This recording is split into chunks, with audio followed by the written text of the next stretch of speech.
For Miranda Gibson, today is the 211th she has spent 60 metres above the ground. Tinika Everard has paid the 31-year-old school teacher a visit to find out why she chooses to live in a tree. I definitely have days where it feels a bit frustrating to still be up here, and I guess knowing, that I don't know how long I'm going to have to be up here for. Cold, alone and suspended 60 metres off the ground. There has been a lot of challenges along the way, and obviously conditions up here can be pretty tough. This woman lives in a tree in the heart of a forest. Being up here on my own all the time, and I do miss spending time with family and friends. Miranda Gibson could be leading a normal life, working as a high school teacher. Instead, she spends all day, every day, on this 3-metre wide platform. I worry about the safety of this poor girl. She holds the Australian record for the longest time spent in a tree, enduring 211 days off the ground. The isolation and being in the same spot is quite challenging. We have made our way to her secluded spot in southern Tasmania to find out why and how she lives in such isolation. Due to safety reasons, only one person was allowed to visit Miranda. Our cameraman made the 60-metre trip to record her surrounds. Hello up there. Hello. Are you there?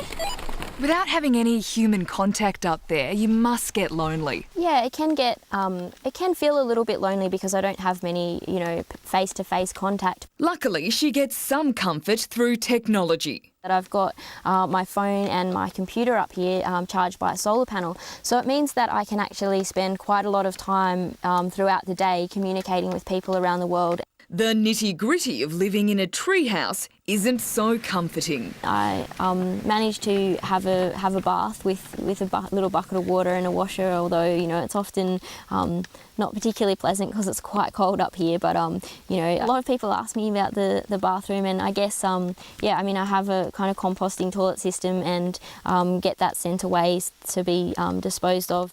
There's no gourmet meals for this 31-year-old. She survives on the generosity of locals.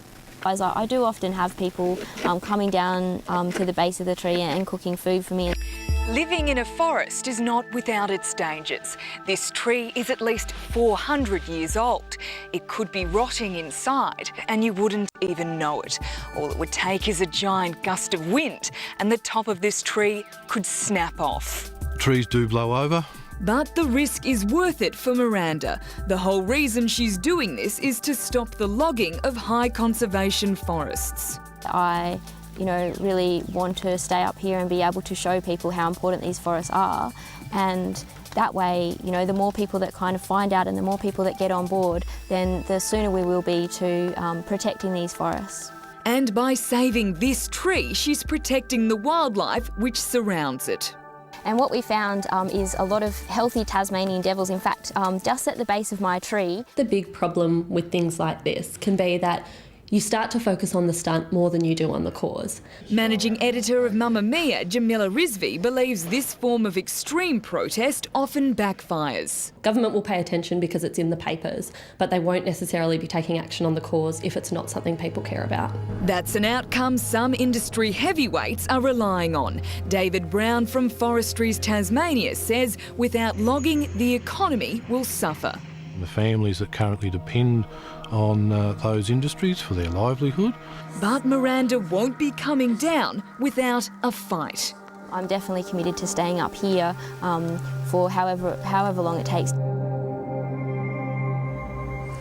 For the record, Miranda has some way to go to top Julia Hill's achievement of perching in a tree in California for 738 days.